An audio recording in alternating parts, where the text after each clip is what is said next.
नमो अरिहन्ताणं नमो सेताणं नमो आयरियाणं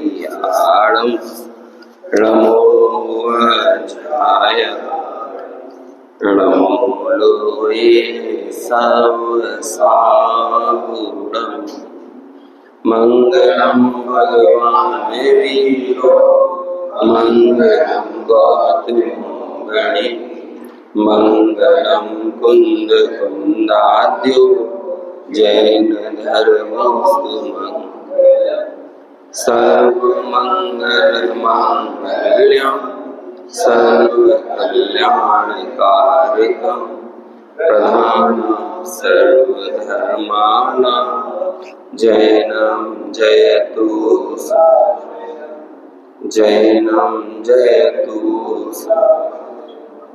वंदितु सौसिद्धे धूमचलमणोवमं गदिं पत्ति वोच्छामि समय पाहुणे मृणो सुख केवली बलिदं नमः समय साराय स्वानुभूत्या चकासते चित्स्वभावाय भावाय सर्वभावांतरच्छ।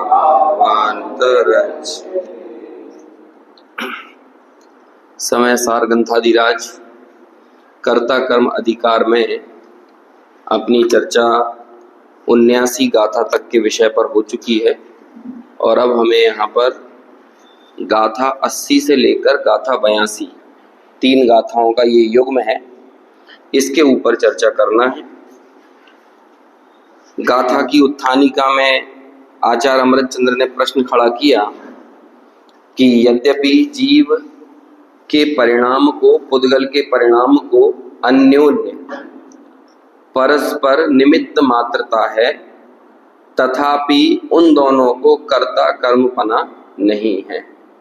मतलब एक्सेप्ट कर रहे हैं इस बात को कि दोनों परस्पर एक दूसरे से निमित्त नैमित्तिक रूप से तो संबंधित हैं, लेकिन दोनों एक दूसरे के कर्ता कर्मपने के साथ संबंधित नहीं हैं। 2 संबंधों का अब हमें यहाँ पर, एक संबंध पर तो हम चर्चा करते चले आ रहे हैं कर्ता कर्म पर, और अब यहाँ पर दूसरा है निमित्त नैमित्तिक। ये दोनों ही चीजें ऐसी हैं, कर्ता कर्म और निमित्त नैमित्तिक, इसे बोलते हैं, जैन इंग्लिश में बोलते हैं कॉजेलिटी, है ना। और ये बहुत महत्वपूर्ण चीज है। दुनिया में जितनी भी चीजें आज नई नई रिसर्च होती है ना, जितनी भी आज यदि हमारे सामने ये पंखे, ये ट्यूबलाइट, ये सब चीजें आई हैं, आज रेलगाड़ी चल रही है, हवाई जहाज दौड़ रहे हैं, तो ये सब भी कैसे हुए? यहाँ तक का विज्ञान भी कहता ना, यहाँ तक का सफर कैसे तय किया हमने, बैलगाड़ी से लेकर हवाई जहाज तक कैसे पहुंचे? तो उसका एक ही उत्तर है, कार्य कारण संबंधों की तलाश करके, है ना।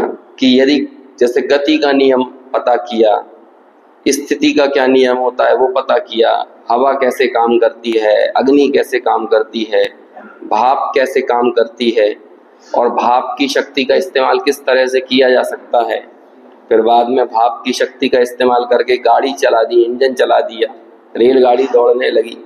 तो ये सब कैसे हो रहा? दुनिया में भी एक ही उत्तर है उसका, और वो है कार्य कारण संबंध का ज्ञान, कॉजेलिटी का ज्ञान। ये चीज कैसे होती है ना। प्रश्न उत्तर की भाषा में कहें तो कैसे, बस इतना। जितना जितना आप ये पूछते चले जाओगे कैसे कैसे कैसे, तो आप जो भी उत्तर पाओगे उस उत्तर के मिलने के बाद आप एक स्टेप आगे आ जाओगे। तो पूछना पड़ेगा कैसे। ऐसे ही यदि हमें वास्तविक कारण तक पहुंचना है, मुक्ति का वास्तविक कारण क्या है, तो हमें भी ये पूछना पड़ेगा ना, कैसे कैसे कैसे।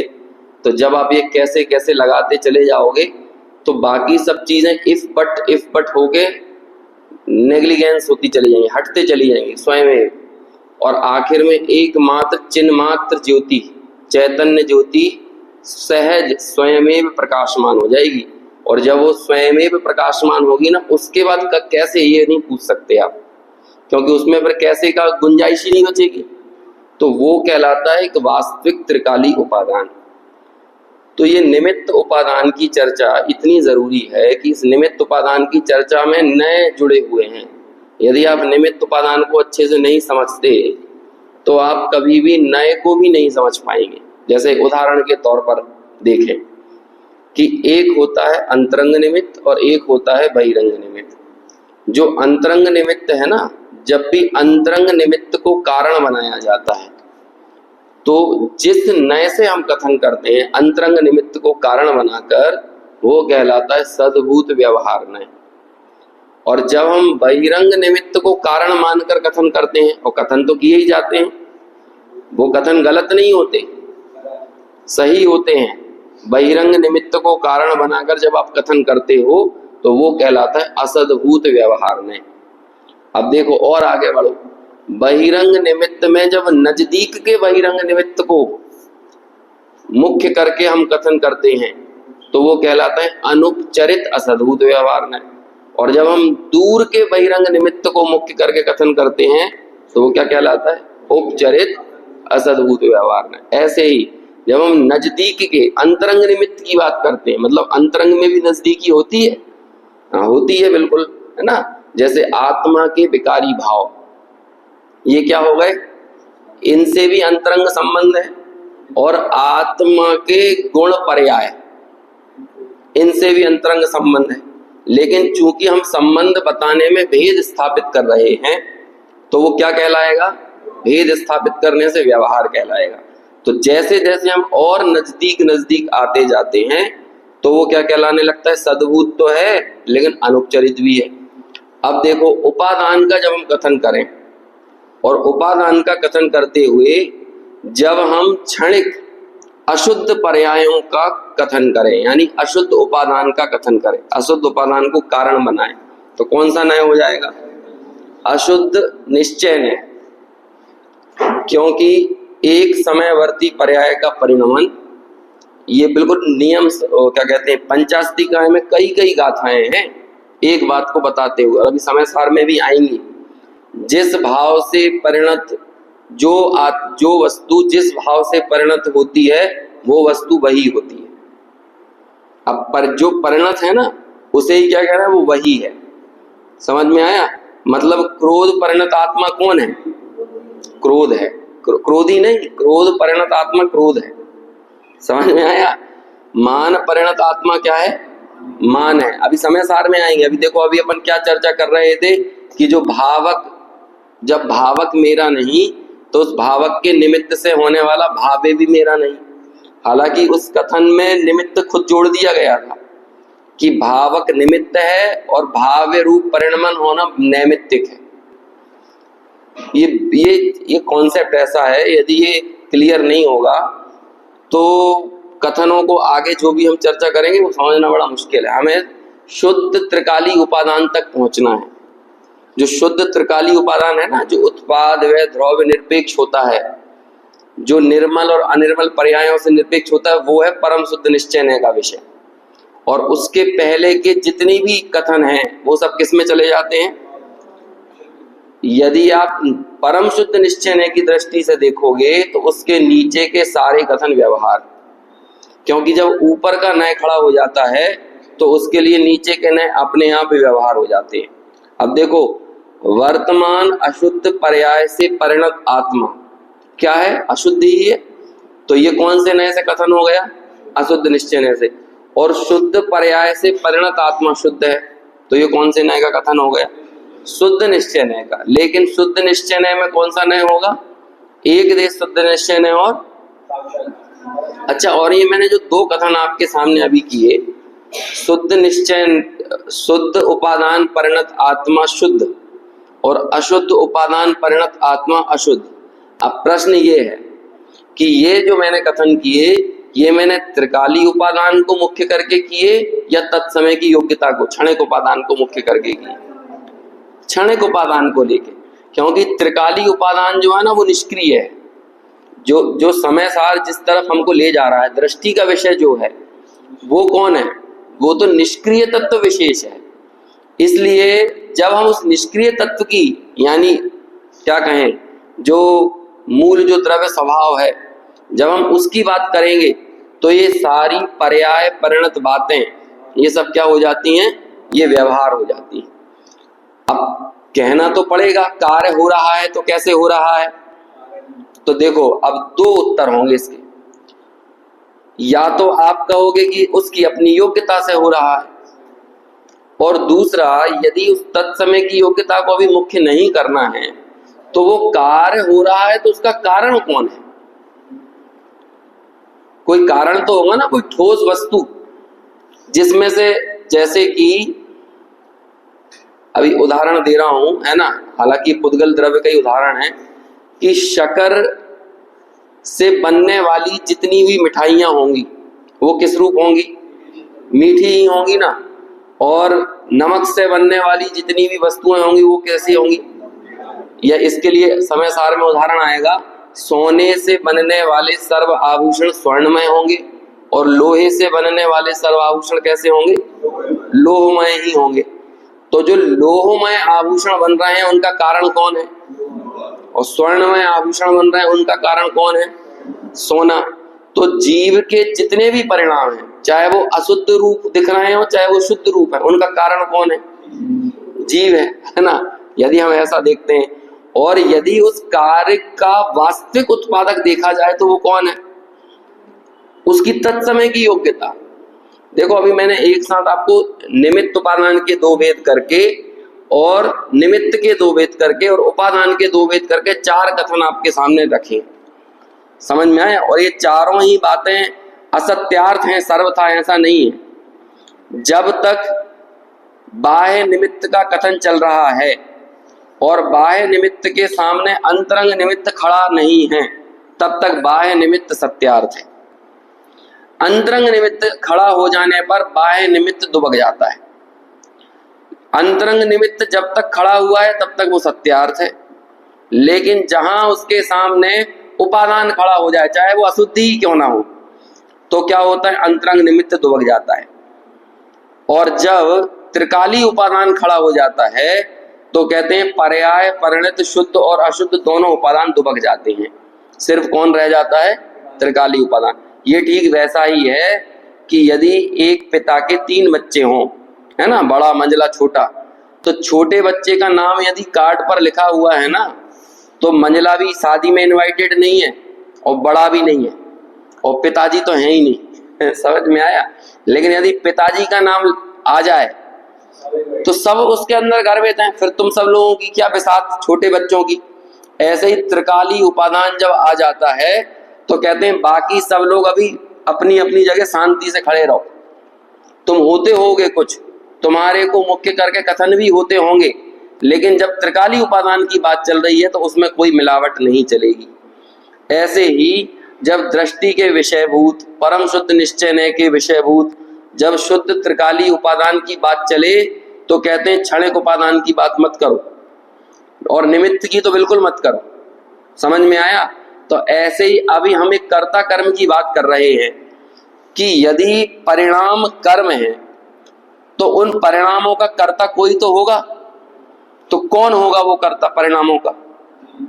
ये अगली 3 गाथाओं की भूमिका बन रही है कि यदि परिणाम को हम कर्म मान रहे हैं, परिणाम मतलब परिणमन, एक परिणाम शब्द के अलग अलग स्थानों पे अलग अलग अर्थ होते हैं। समझ में? परिणाम मतलब क्या है? परिणमन, जो वस्तु परिणमित हो रही है, यही क्या कहा जा रहा है यहाँ पे? परिणाम। कि जीव के परिणाम जीव रूप ही होते हैं, मतलब जीव का परिणमन जीव रूप ही होता है और पुद्गल का परिणमन पुद्गल रूप ही होता है। तो अब पुद्गल चाहे कितना भी परिणमन करे, लेकिन परिणमन करते करते कभी वो क्या नहीं बन जाएगा? जीव नहीं बनेगा। इसके लिए उदाहरण देंगे कि मिट्टी कितना ही परिणमन करे, लेकिन वो परिणमन करते हुए कभी वस्त्र नहीं बन जाएगी, और वस्त्र परिणमन करते हुए क्या नहीं बन जाएगा? अब वस्त्र को आप बाकी कुछ भी बना लो, उससे शर्ट बना लो, पैंट बना लो, कुर्ता बना लो, पजामा बना लो, कुछ भी बना लो, लेकिन आप ये नहीं कर सकते कि वस्त्र को बदल बदल के क्या बना सके कि आप मिट्टी बना दें। ऐसे ही मिट्टी से बदल कर आप मिट्टी रूप कुछ भी बना लो। आप चाहो तो सुराही बना लो, आप चाहे तो घड़ा बना लो, आप चाहे तो मिट्टी के और दूसरे बर्तन बना लो, लेकिन मिट्टी का परिणमन करते करते कभी ऐसा हो सकता है कि कभी मिट्टी से कपड़ा बन जाए? तो नहीं होगा ना। ऐसे ही कहते हैं जीव अशुद्ध उपादान रूप परिणमित हो तो भी वो अपने जीवत्व को नहीं छोड़ता, शुद्ध उपादान रूप परिणमित हो तब भी वो अपने जीवत्व को नहीं छोड़ता। लेकिन यदि आपको ये लगने लगे कि वो जीव ने पुद्गल का कोई काम कर दिया है, तो हमें याद करना चाहिए गाथा नंबर 25 थी ना शायद, या 22 थी, जिसमें ये आया था यदि मैं पुद्गल द्रव्य मेरा हो जाए तो मुझे भी पुद्गल होना पड़ेगा। तो वहां मेरा कहा था, यहां पर कर्ता लगा लो। यदि मुझे पुद्गल द्रव्य का काम करना पड़े तो मुझे खुद क्या होना पड़ेगा? पुद्गल होना पड़ेगा। तो एक जो युक्ति है जो इस पूरे प्रकरण में दी गई कि कर्ता कर्म का संबंध कहाँ किनके बीच होता है? व्याप्य व्यापक। जिनमें व्याप्य व्यापक संबंध होता है उनमें ही कर्ता कर्म संबंध होता है। और इस व्याप्य व्यापक को पिछली टीका में और किस तरह से समझाया था? आदि मध्य और अंत में जो व्याप रहा है वो ही उसका करता है। देखो ये एक बहुत अच्छा शब्द प्रयोग किया अनुशीलन में छोटे दादा ने। उन्होंने कहा कि ये विषय अवीक्षण ज्ञानोपयोग से समझ में आएगा। क्या होता है अवीक्षण ज्ञानोपयोग? नाम सुना है आपने? क्या होता है अवीक्षण ज्ञानोपयोग? ये देखो यहाँ पे, जब तक यह आत्मा, वहां देखो लिख रहा है स्क्रीन पे, जब तक यह आत्मा अवीक्षण ज्ञानोपयोग के द्वारा मैं पर का कर्ता भोक्ता नहीं हूं, ऐसे निरंतर चिंतन के द्वारा उक्त कर्तृत्व बुद्धि को क्षीण नहीं करेगा, तब तक वह अनादिकालीन मिथ्या मान्यता छूटने वाली नहीं है, टूटने वाली नहीं है। क्या होता है अवीक्षण ज्ञानोपयोग? देखो आगे लिखते हैं, यही कारण है कि आचार्य देव उक्त मिथ्या मान्यता पर बारंबार तीव्र प्रहार करना, मतलब बार बार इस चीज का निर्णय करना, बार बार ये जो यहाँ पर आगम में चर्चा चल रही है इसको अपने विचार में लाकर और क्या करना, क्या ये कथन जो कहा जा रहा है क्या ऐसा ही है या नहीं, इसे युक्ति से विचार करना, तर्क से सोचना, अनुमान से सोचना, जितने भी हमारे ज्ञान के साधन हैं उन सब का बारंबार चिंतन घोलन मनन करते करते ये निर्णय करना कि मैं परद्रव्य का कर्ता अपने आप को मानता हूं, लेकिन क्या वास्तव में मैं परद्रव्य का कर्ता हूं? यदि मैं कर्ता होता तो जहां जहां पर मेरे चाहे अनुसार कार्य नहीं हुआ वहां मैंने अपने कर्तृत्व से इंकार क्यों किया, और जहां जहां मेरे चाहे अनुसार काम हो गया वहां मैंने अपने कर्तृत्व की सिद्धि की। तो ऐसा मैं क्यों कर रहा हूं? तो इसे ही बोलते हैं अवीक्षण ज्ञानोपयोग। समझ में है ना? ज्ञान का बारंबार अभ्यास इज इक्वल टू अवीक्षण ज्ञानोपयोग। इससे क्या होता है?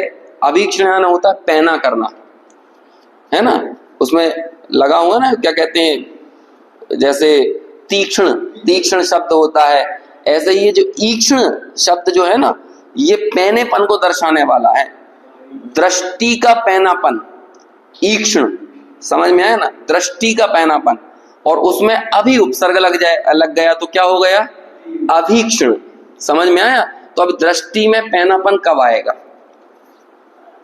दृष्टि का पैनापन, जैसे कि आप लोगों ने पत्थर को तोड़ने वाले लोग जो होते हैं ना, जो मूर्ति बनाते हैं, उनके सामने ऐसा पत्थर रख दिया जाए तो उन्हें पूरी मूर्ति दिख जाती है बड़े पत्थर की शिला में, और वो बता देते हैं भैया कि भैया ये तुम्हारा 10 फीट का पत्थर है, और उन्होंने पत्थर को पूरा चारों तरफ से ऐसे देखा, परखा, और कहेंगे इसमें 4.5 फीट की निकलेगी। तो कहेंगे 4.5 फीट की क्यों निकलेंगे, पत्थर तो 10 फीट का है। तो कहते हैं भैया ये ऊपर यहाँ पे जर्क है या नीचे इतना जर्क है, और जब हम इसको क्या कहेंगे तराशेंगे तो इतना इतना हिस्सा तो टूट के गिर जाएगा, इसमें जो असली पत्थर है वो इतना ही है। तो उसको वो दरारें दिख जाती हैं। कैसे दिखती हैं उसको? उसकी दृष्टि की सूक्ष्मता कैसे आई? निरंतर वही काम करके करके करके उसको ये समझ में आ गया। अपनी ये क्या कहते हैं मार्बल लाकर रख देते हैं, कहते हैं भैया ये क्या कहते हैं फ्लोरिंग होना है, सीढ़ियां बनना है, तो वो बता देता है भैया इतने मार्बल से इतनी सीढ़ियां बन पाएंगी। बाहर से देख के उसको सीढ़ियां दिख जाती हैं मार्बल में, उसको दिख जाता है इतने में इतने स्क्वायर फीट लगा लोगे, और वो उतने में वो भी देख लेता है कि इसमें कितनी कितनी जगह वो पड़ी है, काट पड़ी हुई है, दरारें हैं, कि हम जब काम करेंगे और जब अपना वो क्या कहते हैं मार्बल कटिंग करने वाली वो मशीन आती है, जैसे ही वो लगाएंगे अरे वो गोल गोल सा घूमता है चक्र, सुदर्शन चक्र टाइप कटर, हाँ, जैसे ही हम वो लगाएंगे तो हम काटना चाहेंगे थोड़ा सा कम हिस्सा, लेकिन वो ज्यादा कट जाएगा, ज्यादा टूट के अलग हो जाएगा। ये कैसे उनकी ये दृष्टि में पैनापन आ गया। ऐसे ही ज्ञान में पैनापन लेके आना है। और कब आएगा वो ज्ञान में पैनापन? बारंबार ज्ञान के अभ्यास से। ये अभीक्षण ज्ञानोपयोग वाला जो प्रकरण है, ये एक बार रत्नकर्ण शावकाचार्य में सदा सुखदास जी ने लिखा है। 16 कारण भावना की चर्चा की ना, तो उसमें ये अभीक्षण ज्ञानोपयोग का प्रकरण पढ़ना चाहिए। उन्होंने बहुत अच्छे से, वो तो पूरा ही भावना अधिकार जो है ना सदा सुखदास जी का, वो ऐसे लिखा है उन्होंने कि मान के चलो कि अभी 15-20 दिन बाद मरने वाले हैं, वो इन्हें पता है, उनके प्राण निकलने वाले हैं, और उनके मन में ये चल रहा है कि बस ये जो मैंने कार्य शुरू किया है ये कार्य पूरा हो जाए। उन्हें पता चल गया अब मेरे पास ज्यादा महीना 2 महीने का ही समय बचा हुआ है, और उस समय जो एक अंदर की धारा बह रही है उनकी, उस धारा में बैठकर उन्होंने एक एक वर्णन लिखा भावना अधिकार का, समझ में है ना। और उन्होंने आखिर में जब भावना अधिकार पूरा करते हैं तो कहते हैं यहाँ पर अभी कुछ और भावनाएं लिखने का विचार है, समय सार भावना, और एक भावना का और नाम लिया, लेकिन अब शरीर की स्थिति इतनी है नहीं कि मैं उन सब की चर्चा कर पाऊं, और यदि मैं उनकी चर्चा करने बैठ गया तो ये ग्रंथ छूट जाएगा जो मैंने शुरू किया। अब देखो आप कितना ज्यादा, अब नहीं तो दूसरे लोग तो क्या कहें, भैया इलाज कराओ, थोड़ी सी सेवा संभार करो, लेकिन सर्वज्ञ की वाणी का इतना भरोसा है कि वो तो जो होना है वो हो जाएगा। लेकिन मैं यहाँ पर एक कार्य करने के लिए यदि मैंने ग्रंथ हाथ में लिया है तो ये वचनी का पूरी होनी चाहिए, है ना। हालांकि उसके भी वो कर्ता नहीं बने, लेकिन फिर भी जितना भी समय है दूसरी जगह से बचा के, कि उपचार में लगाएं, इसमें नहीं, वो समय जाएगा तो वहां बर्बाद हो जाएगा। नहीं तो अभी हम होते तो पंचकर्म करने बैठ जाते, समझ में आया। वो पंचकर्म वगैरह होते तो 8-8, 6-6 घंटे चलता है, फिर मिट्टी में लिटाए रखते हैं, फिर पानी में लिटाए रखते हैं, फिर कहीं फिर कुछ करते हैं। तो ऐसे ही कुछ उनके समय आयुर्वेदिक प्राकृतिक पद्धतियां अपना लेते वो, लेकिन उन्हें ये काम सबसे ज्यादा जरूरी लगा, तो इसलिए कहते हैं ये ग्रंथ पूरा करना ये मेरे लिए जरूरी है। ऐसे ही अभी मेरे से किसी ने प्रश्न पूछा, विद्वान ही है वो जिन्होंने प्रश्न पूछा, मुझे नहीं मालूम वो प्रश्न क्यों पूछा, लेकिन मेरे से पूछा तो मैं आपको बता रहा हूँ। या तो भाई कई बार बुद्धि के परीक्षण के लिए पूछा जाता है, कई बार किसी कुंठा में बस पूछा जाता है, लेकिन वो प्रश्न इस तरह से पूछा कि जैसे कोई नास्तिक व्यक्ति प्रश्न पूछ रहा है ना। जैन शासन को जाना समझा व्यक्ति नहीं पूछा। वो क्या बोलते हैं कि निमित्त उपादान, सर्वज्ञता, वास्तु स्वातंत्र, और 2-4 नाम और जोड़े, इन सब का हेतु क्या है। अब ये बताओ कि बाकी सब सिद्धांतों का हेतु सर्वज्ञता है। अब यदि कोई ये बोलने लगे सर्वज्ञता का हेतु क्या है, तो अब उसका क्या उत्तर दें, हेतु का क्या हेतु दें। हम बाकी चीजों का, हम निमित्त उपादान को बताने के लिए सर्वज्ञ का प्रमाण देते हैं, और सर्वज्ञ की सिद्धि सिर्फ एक ही तर्क पे होती है, पूर्वापर विरोध रहित कथन, क्योंकि हम वचनों से ही आप्त का निर्णय करते हैं। वचनों की प्रमाणिकता से आप्त की प्रमाणिकता होती है। जैसे समंत भद्राचार्य ने आप्त मीमांसा लिखी ना, तो उन्होंने एक एक कथन उठाया, सर्वज्ञ का एक एक कथन। और जैसे कि आपने पुण्य पाप का ये विवेचन किया, प्रभु हे सर्वज्ञ परमात्मा आपने पुण्य पाप का ये विवेचन किया, तो उन्होंने 5 श्लोक लिखे। तो उन्होंने कहा कई लोग पुण्य को ऐसे बताते हैं, कुछ लोग पुण्य को इस तरह बताते हैं, कुछ पाप को ऐसे बताते हैं, कुछ पाप को ऐसा बताते हैं। तो 2-3 छंदों में उन्होंने दुनिया पुण्य पाप को कैसा बताती है वो बता दिया, और फिर उसी छंद में निषेध भी कर दिया कि इस कथन में ये विरोध है। और फिर हे सर्वज्ञ परमात्मा आपने पुण्य पाप इस तरह से बताया है, अब इसका हमारे पास कोई काट नहीं है, और दूसरे जो भी हो उनके पास कोई काट हो तो वो बता दें। तो ये जो आपकी क्या कहें, इसे बोलते हैं अबाधित वचन, जिनमें कोई बाधा नहीं आ रही है, सर्वज्ञ कथित अबाधित शाब्द प्रमाण, है ना। जब जब भी अमृत चंद्राचार्य ने सर्वज्ञ के वचनों को याद किया तो किस तरह से याद किया, सर्वज्ञ कथित अबाधित शाब्द प्रमाण, शब्द ऐसे शब्द जिनमें कोई बाधा नहीं है। तो इसलिए हे प्रभु हम आपको नमस्कार करते हैं। तो अब ऐसा कोई प्रश्न पूछे कि वो सर्वज्ञता का हेतु क्या है, तो क्या उत्तर दे देंगे उसका, वो सर्वज्ञता तो स्वयं हेतु है ना। ऐसे ही उन सर्वज्ञ भगवान के शासन में, सर्वज्ञ शासन में, जिन शासन में प्रश्न उठा, क्या प्रश्न उठा कि कर्ता कर्म यानी कॉजेलिटी की क्या व्यवस्था है, कार्य कारण का क्या नियम है। हम लोग इसको सुनने और पढ़ने के आदि नहीं है, इसलिए हमें ये वैचारिक धरातल पर बहुत गैर जरूरी विषय लगता है। हाँ, दूसरा विषय बहुत, अभी एक हमसे ऐसा भी प्रश्न आया, आते रहते हैं, समझ में नहीं आता किन किन का उत्तर दें। एक प्रश्न आता है, जिनवाणी का अस्थाप होता है कि जिनवाणी की स्थापना होती है? अब ये वाला कथन लोगों को बहुत जरूरी लग सकता है कि भैया अस्थाप बोलो, स्थापना मत बोलो, है ना। या स्थापना तो मूर्ति की होती है, प्रतिमा की, और इसका क्या होता है? अरे भाई, ये सिर्फ मुख सुख, एक मुख सुख न्याय होता है। आपको बोलने में जो रुचिकर हो, आप वो शब्दों का प्रयोग करने लगते हो। तो कुछ लोगों से स्थापना बनता नहीं है, अस्थाप बोल देते हैं। आप जैसे जैसे आप उत्तर प्रदेश की तरफ जाओगे ना, तो ई का उच्चारण, जैसे अपने यहाँ बोलेंगे बुंदेलखंड में स्कूल, जबकि वो है स्कूल, है ना, लेकिन बोलते हैं स्कूल स्कूल बोलते हैं। ऐसे ही आप थोड़ा सा यूपी साइड जाओगे तो स्कूल बोलेंगे, बिहार तरफ चले जाओगे तो क्या बोलेंगे? स्कूल, है ना, ऐसा होता है। तो ऐसे ही वो स्थापना अस्थाप हो गया मुख सुख न्याय से। जैसे कि आप एमपी यूपी तरफ रहोगे तो जो काम में री की मात्रा होती है ना, री ऋषि की, उसे बोलते हैं क्री, और महाराष्ट्र और गुजरात में चले जाओगे तो बोलते हैं क्रू। जैसे कि मृणाल और मुरुनाल समझ में है ना, इस तरह से प्रयोग होता है। तो ये कैसे हुआ, इसमें कोई बहस करने का विषय है? लेकिन लोगों को ये चीज जरूरी लग सकती है कि भैया स्थापना करें कि अस्थाप करें। समझ में आए ना, मूर्ति को यहाँ पे विराजित करें कि पूर्व में करें कि उत्तर में करें कि दक्षिण में करें, ये जरूरी लगता है।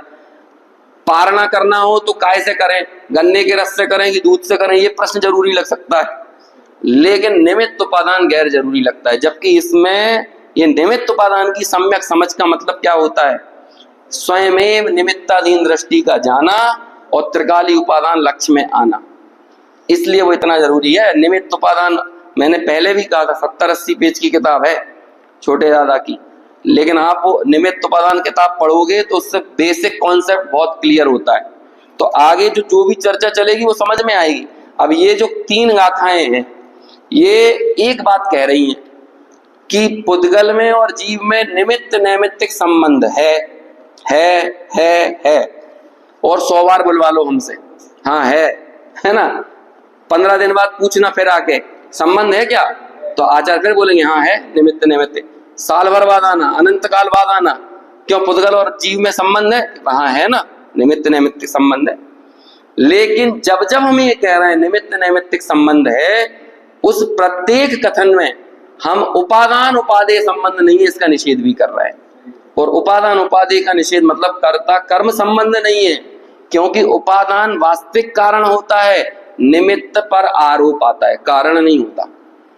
उनकी परिभाषा ऐसी बनाई जाती है जिसका कोई तोड़ ना हो। एक भी शब्द परिभाषा का इधर से उधर नहीं किया जा सकता, तब परिभाषा बनती है। तो उपादान की परिभाषा क्या है?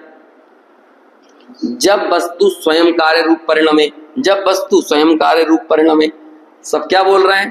तो स्वयं कार्य रूप परिणमे, तो कारण कौन हुआ? स्वयं, वो वस्तु स्वयं हुई ना, स्वयं कार्य रूप परिणमी, तो कारण कौन हुआ उसका? जब कार्य हुआ है तो कारण कौन हुआ? वो वस्तु खुद। और निमित्त की परिभाषा देखो, जब वस्तु स्वयं तो कार्य रूप ना परिणमे। अब देखो इसमें सब कुछ आ गया कि नहीं, मतलब कार्य किसने नहीं किया? निमित्त ने नहीं किया, लेकिन अनुकूल होने का आरोप जिस पर आए वो कौन है? लेकिन उससे काम नहीं होता, ये बात पता चल रही है कि नहीं? बोलो, ड्राइवर के बगैर गाड़ी चलती है कि नहीं? जब गुरुदेव बोलते थे तो लोग मानते नहीं थे, अब चलने लगी है ना। आज से 25-40 साल पहले गुरुदेव कहते थे ड्राइवर गाड़ी को नहीं चलाता तो लोगों को झटका लगता था, क्योंकि लोगों का कर्तव्यपना तो यही पड़ा था ना, मैं ही चलाता हूँ। चले जाओ जापान कोरिया में, अब आप उबेर और ओला को बुलाओगे, ओला तो नहीं चलती वहां पे, जो भी चलती हैं अपने नखाते जी बताएंगे, वो सब जगह घूमते रहते हैं। कौन सी गाड़ी चलती है, कौन चलाता है? तो आप वहां पे चुपचाप आ जाएगी, आप एप्लीकेशन पे एंटर करते हो, बिना ड्राइवर के गाड़ी सामने खड़ी हो जाती है और बिना ड्राइवर की आपको जगह पे छोड़ देती है। अब आपने क्या, यही तो कह रहे थे, आपको बोले पेट्रोल के बिना गाड़ी नहीं चलती, तो बोलो सही बात हो गई कि नहीं ये आज से 40-45 साल पहले लोगों को झूठ लगता था, तो चल रही है ना बिना पेट्रोल के गाड़ी। तो ये क्या करें भाई, हम अपनी वर्तमान स्थिति के अनुसार अपना तय किया गया ज्ञान के हिसाब से बात करते हैं और सर्वज्ञ शाश्वत बात करते हैं। अब बोलो आप किस पर आरोप दोगे? जब इलेक्ट्रिसिटी से गाड़ी चलने लगी है, अभी ये भी कथन है इलेक्ट्रिसिटी से गाड़ी नहीं चलती, अब बोलो क्या करो? और इस पे काम चल रहा है कि गाड़ी के ऊपर सोलर प्लेट लगी रहेगी, खुद चार्ज होती रहेगी, खुद चलती रहेगी। अब आप बोलो क्या करोगे उससे? तो इलेक्ट्रिसिटी से भी नहीं चल रही, फिर नई चीज से चलने लगेगी। कहते हैं भैया उसकी अपनी उपादानगत योग्यता से चल रही है, और जो दूसरी चीज है उस पर आरोप, अनुकूल होने का आरोप आ रहा है। इसकी परिभाषा में ही ये बात सिद्ध है, प्रसिद्ध है। और यही बात यहाँ पर कह रहे हैं कि जीव पुद्गल में निमित्त नैमित्तिक संबंध है, लेकिन कर्ता कर्म संबंध नहीं है। लेकिन निमित्ताधीन दृष्टि वाले के साथ समस्या ये है कि वो निमित्त है, निमित्त है, निमित्त है, इस पर बड़ा जोर देता है। और आचार्य निमित्त है बोलते तो हैं, लेकिन उनकी टोन अलग है। निमित्ती है, निमित्ती है, निमित्ती तो है, समझ में आया? कर्ता कर्म नहीं है, निमित्ती है। तो ये जोर देने को यहाँ पर ये जो ठसक है, ये जो अकड़ है, ये अकड़ निकलना चाहिए। हम भी हो सकता है इसको सुन लें, समझ लें, लेकिन हमारी निमित्त की अकड़ नहीं निकल रही। तो यहाँ पर अनुकूल होने का अर्थ यह आता है कि बगल में मौजूद था, उसने बाधा नहीं पहुंचा रहा था बस। जैसे कि पानी में मछली चल तो अपने उपादान से रही है, लेकिन पानी बाधा नहीं पहुंचा रहा, तो इसलिए अनुकूल होने का आरोप आ गया। लेकिन रेगिस्तान में आ जाएगी तो वहां पर बाधा पहुंचाने वाला कारण उपस्थित हो गया ना। हालांकि बाधक वो दूसरी परिस्थिति नहीं है। यदि मछली रेगिस्तान में नहीं चल पा रही तो उसकी उपादानगत योग्यता है कि वो नहीं चल पा रही, लेकिन आरोप किस पर आ जाएगा? बाधक होने का, रेत पर आ जाएगा, और पानी पर आरोप आ जाएगा अनुकूल होने का। इसे ही बोलते हैं अनुकूल होने का आरोप। समझ में आया ना? जैसे रोटी बाई बना रही है, तो बाई बाधा नहीं पहुंचा रही उस कार्य के घटने में, वहां मौजूद है तो अनुकूल है। वो अनुकूल है मतलब उसको तोड़ मरोड़ नहीं रही, उसमें कोई बाधक नहीं पहुंचा रही। हाँ, यदि बाधा पहुंचाएगी तो उस पर बाधक निमित्त का कारण हम तय करने लगेंगे कि वो बाधा पहुंचाने में निमित्त हो गई। अब निमित्त तो बेचारा सिर्फ आरोप ही आता है, चाहे आप उसे साधक के तौर पे इस्तेमाल करो और चाहे बाधक के तौर पे करो। ये तो हमारी मर्जी है कि हम किस चीज को साधक माने और किसको बाधक माने। जैसे कि एक कहानी आती है, एक कोई बहुत अच्छा किसी ने पद बनाया, क्या किस तरह का पद है कि वो धोबी चाहे धूप, है ना, कि किसान चाहे बरखा, धोबी चाहे धूप, है ना। और एक और कुछ ऐसा है नीचे वाली लाइन में। माँ ये पूछा यदि हम भगवान से बोले कि बोलो भगवान क्या होना चाहिए, तो यदि किसानों से पूछा जाए, बागवान से पूछा जाए, तो वो क्या कहेंगे? बरसाई होती रहे, बरसाई होती रहे। लेकिन यदि आप धोबी से पूछो तो भगवान धोबी का है कि नहीं? धोबी का भी भगवान है ना। तो भगवान धोबी तो कह रहा है धूप निकले, धूप निकले, और किसान क्या चाह रहा है?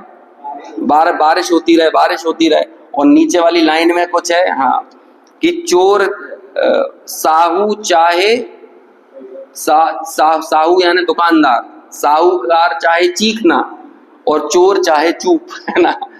इस तरह से बोला कि जो दुकानदार होता है वो तो चीखता है ना, हाँ भाई माल ले लो, 2 पे 2 फ्री, 2 पे 2 फ्री, है ना, 1 पे 1 फ्री, जो भी है, 3 दिन की सेल। और पहले तो ऐसा ही होता था ना बाजार में। अभी भी चले जाओ सब्जी मंडी तो है ना 10 रुपए किलो, 10 रुपए किलो, 5 रुपए किलो, इस तरह से बोलते हैं। तो साहूकार क्या बोलता है? चीखना। लेकिन चोर क्या चाहेगा? वो तो बोलो, अब बोलो अच्छा क्या है? एक चीज किसी के लिए साधक है और वही चीज किसी और के लिए बाधक है। तो इसलिए निमित्त कुछ ऐसी ही चीज है, निमित्त किसी के लिए वो बाधक निमित्त लग रहा है और किसी के लिए वो क्या लग रहा है? साधक निमित्त। अब बेचारा निमित्त क्या करे? वो साधक है कि बाधक है? वो कुछ नहीं है, उस पर सिर्फ आरोप आ रहा है। अब तुम साधक पने का आरोप दे दो या बाधक पने का दे दो, इसमें बेचारा निमित्त क्या करे? वो क्या, यदि निमित्त का भी मुंह होता ना, हमारे ऐसा बोल पाता। हालांकि निमित्त के दिल की बात आचार्य बोलते हैं, है ना। तो वो तो यही बोलते हैं ना कि भैया मैं तो क्या करूं, मैं कुछ ही नहीं कर रहा हूं, मैं तो बस हूं, मैं बस मौजूद हूं, और मेरी सत्ता मेरे लिए, मेरी सत्ता किसी और के लिए बिल्कुल नहीं है।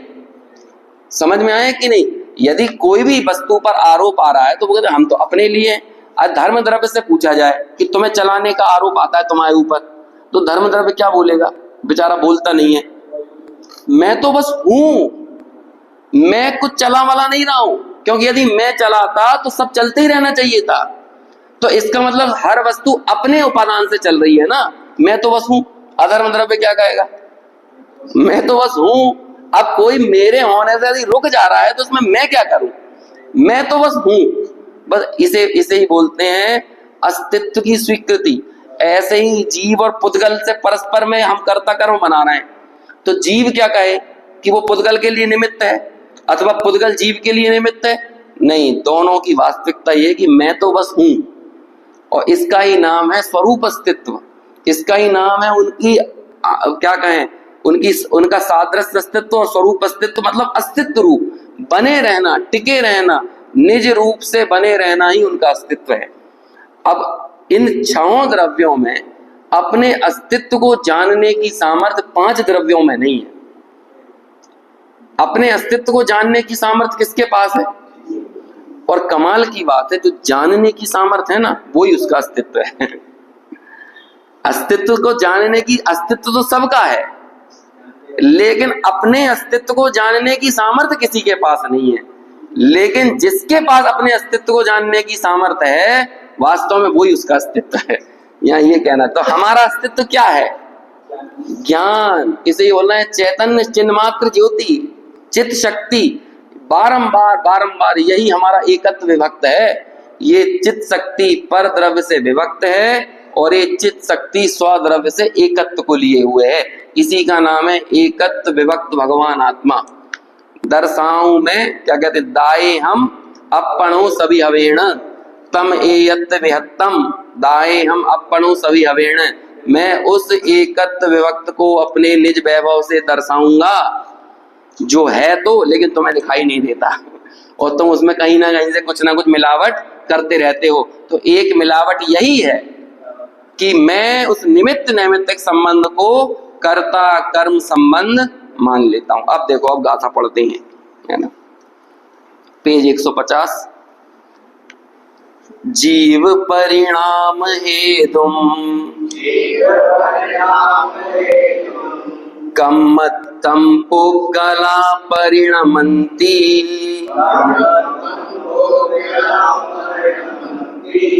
पुग्गल कम्म निमित्तम तहेव जीवो विपरिणमति।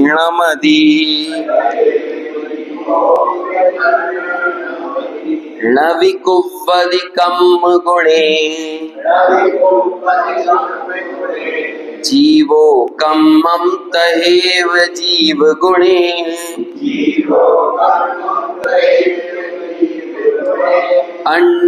अन्योन्यनिमित्तेन दो परिणामं जान दोर्णम्पि। एदेन कारणेन दो कत्ता आदासेन भावेन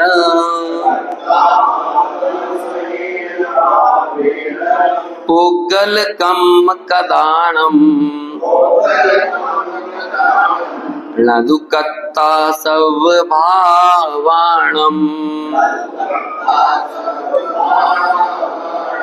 देखो अनुवाद इससे पढ़ते हैं अपन, थोड़ा और सरल भाषा में है। जीव के परिणाम से जड़ कर्म पुद्गल परिणामे, पुद्गल कर्म के निमित्त से है आत्मा भी परिणामे। आत्म करे ना कर्म गुण ना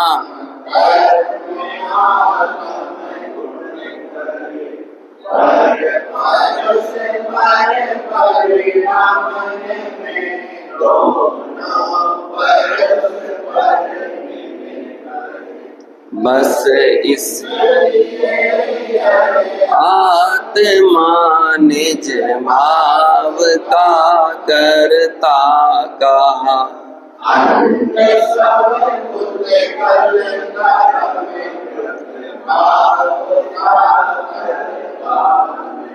देखो एक बार गाथा, जीव परिणाम हेतुम, है ना, प्राकृत की गाथा। जीव के परिणाम के हेतु से कम्मत्तम मतलब कर्म क्या होते हैं, पोगला परिणमंती, है ना, मैंने स्क्रीन पे भी निकाल दिया, ग्रंथ ना हो तो वहां पे, पोगला परिणमंती, जीव के परिणाम हेतु। अब हेतु का मतलब यहाँ पर क्या लेना है, निमित्त हेतु।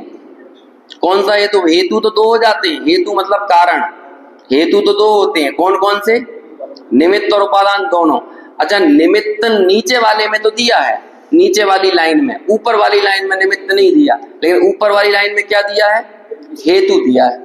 और नीचे वाली लाइन में हेतु नहीं लिखा, निमित्त लिखा है। तो आपको क्या मानना चाहिए कि दोनों में ही निमित्त हेतु ये पूरा शब्द है। जीव के परिणाम के निमित्त हेतु से कर्म पुद्गल रूप परिणमित होते हैं। पुद्गल कर्म क्या कहते हैं, पुद्गल जो है कर्म रूप परिणमित होते हैं। ये पूरी पृथ्वी या ये पूरी सृष्टि लोक समझ में आया ना, ये काय से ठसाठस भरी हुई है, कर्म से नहीं, पुद्गल वर्गणाओं से। समझ में आया, किससे बनी है, जैसे हमारे चारों तरफ क्या है, पुद्गल वर्गणा है, लेकिन ये पुद्गल वर्गणा कर्म वर्गणा कब बनेगी, जीव परिणाम हेतु। समझ में आया, ये कैसे बनेगी, जीव के परिणाम के हेतु से। जैसे धूल मैल कब बनेगी, धूल अलग होता है, मैल अलग होता है। समझ में आया, आपके चारों तरफ धूल है, लेकिन वो धूल आपकी बॉडी में जब लग जाएगी तब वो मैल कहलाएगी। जब तक वो बॉडी में नहीं लगी तब तक वो क्या है, तब तक वो धूल है। तो धूल से आपको दिक्कत है कि मैल से दिक्कत है, मैल से दिक्कत है ना। तो मैं धूल मैल में कब बदलेगी, जब आपके शरीर में तेल लगा होगा। ये वाली गाथाएं आएंगी आगे बंद अधिकार में। समझ में आए ना कि भैया पहलवान अखाड़े में क्या कहते हैं उसे, मैदान में क्या कहलाता है वो, जब लड़ाई करते हैं यहाँ पे मल्ल लोग, पहलवान, हाँ अखाड़े ही बोलते हैं ना उसको, जो भी है। तो वहां पर धूल पड़ी हुई है, तो वो कौन से पहलवान को चिपकेगी, वहां पे 4 पहलवान लड़ रहे हैं, 3 पहलवानों को तो ज्यादा नहीं लगी, एक को बहुत चिपक गई। क्यों चिपकी, वहां धूल थी इसलिए चिपकी, कि तुम्हें तेल लगा हुआ था इसलिए चिपकी, तेल लगा था ना। तो इसलिए जीव के परिणाम के कारण क्या होता है, पुद्गल कर्म रूप परिणमित होता है, लेकिन जीव का परिणाम हेतु है, लेकिन कौन सा हेतु है, निमित्त हेतु है। इसी तरह पुद्गल कर्म के निमित्त से, अब जब पुद्गल कर्म का उदय आएगा तो क्या होगा, जीव का विकारी परिणाम होगा। कैसे होगा, हेतु कौन हुआ, जीव के विकारी परिणाम का हेतु कौन हुआ, पुद्गल, लेकिन कौन सा हेतु हुआ, तो पहली लाइन में क्या बताया, एक दूसरे के परस्पर हेतु हो रहे हैं, लेकिन कौन से हेतु हो रहे हैं, निमित्त हेतु। हेतु कितने प्रकार के होते हैं, कारण कितने प्रकार के होते हैं, 2, निमित्त और उपादान। आज मैंने ज्यादा उदाहरण नहीं दिए, बात समझ में आ रही है कि नहीं, लेकिन है ये कॉजेलिटी जो है ना, ये समझना, आगे बहुत चर्चा आने वाली है। अवीक्षण ज्ञानोपयोग चलेगा आचार्य का, निरंतर तीक्ष्ण बुद्धि करेंगे और अंदर पड़े हुए इस मवाद को निकालना है। कौन सा मवाद, कर्ता कर्म का, कि मैं परद्रव्य का करता हूं और परद्रव्य मेरा करता है, मुझे कर्म ने परेशान कर रखा है। समझ में आया, ये तो हमारी समस्या है कि नहीं, कर्मोदय के कारण ही हम लोग बेचैन हैं, कर्मोदय के कारण संसार में हैं। हम संसार में इसलिए हैं क्योंकि हम संसार में रहना चाहते हैं। समझ में आया, ये उस दिन बात निकली थी शायद परसों। देखो आगे, लवि कुब्बदी कम्म गुणे, लेकिन कर्म को नहीं करता, कर्म के गुण को, कर्म के परिणाम को नहीं करता कौन, जीवो कम्मम तहेव जीव गुणे। इसी तरह जीव कर्म गुण को नहीं करता और ना तो जीव के गुण को कर्म करता है। हमारा गुण ज्ञान है और कर्म का गुण क्या है, स्पर्श रसगंध वर्ण, क्योंकि कर्म खुद पुद्गल है। तो कर्म के गुण को हमने कर दिया क्या, जैसे कर्म हमारे को बंध गया आके, तो जब वो बंधा है ना, तो क्यों बंधा है, स्निग्ध रुक्षत्वाद बंधा। तो स्निग्ध और रुक्षता ये किसका गुण है? पुद्गल का है। कर्म भी जब बंधता है तो कैसे बंधता है? ये सब सूत्र हैं, ऐसे सूत्र हैं कि परमाणु बम बना दो। परमाणु बम ऐसे ही बना है। ये 3 सूत्र काफी है परमाणु बम बनाने के लिए। स्निग्ध रुक्षत्वाद बंधा द्वैधिकाधिक नाम गुणा नाम तू, है ना। और वो एक और सूत्र है, 3 सूत्र है ना ये बंद वाले। और इन 3 सूत्रों की एक एक पुस्तक में टीका लिखी गई है। बड़े बड़े जो है ना, आप जैसे क्या नाम है अपना, चलो गंधस्थी महावास्तु तो उपलब्ध नहीं है, श्लोक वार्तिक, उसमें 3 सूत्र, कितने छोटे से सूत्र हैं। स्निग्ध रुक्षत्वाद बंधा द्वैधिकादि गुणा नाम तू, और एक और कौन सा है, हाँ बंदे दिकौ पारणाम कौचा, है ना। ऐसे 3 एक सूत्र हैं, 3-4 सूत्र हैं। तो इन सूत्रों को लेकर पूरी बंद व्यवस्था बता दी है। और प्रकृति और प्रदेश बंद इनमें पूरा सिद्ध हो जाता है। अकेले इन 3-4 सूत्र पूरा प्रकृति प्रदेश बंद सिद्ध कर देंगे कि कैसे कैसे इनका बंद होता है। तो ये बंद जो हो रहा है उसमें किसे, स्निग्ध और रुक्ष, स्निग्ध और रुक्ष। अब स्निग्ध रुक्ष किसका गुण है? बच्चों को पढ़ाया अपन ने बाल बोध में, बोलो पुद्गल के 4 गुण, स्पर्श रस गंध वर्ण। स्पर्श कितने प्रकार का? 8 प्रकार का। उसमें से कौन कौन से हैं? हल्का भारी कड़ा नरम रूखा चिकना ठंडा गरम। तो उसमें जो रूखा चिकना है उसका ही नाम होता है स्निग्ध और रुक्ष। समझ में आया? तो ये पुद्गल का गुण है। लेकिन इस पुद्गल के गुण को जीव ने किया है क्या? तो जीव का गुण है ज्ञान दर्शन, इसे पुद्गल ने किया है क्या? नहीं किया। तो यही यहाँ लिख रहे हैं, लवि कुपदि कम गुणे जीवो कम्मम तएव जीव गुणे अन्नोन निमित्तेण दु। एक दूसरे के निमित्त तो हैं, परिणामम जान दोंडम्पी, कि दोनों एक दूसरे के निमित्त से होते हुए देखे जाते हैं। दोनों जब भी होते हैं तो परस्पर इन दोनों में निमित्त नैमित्तिक संबंध होता है।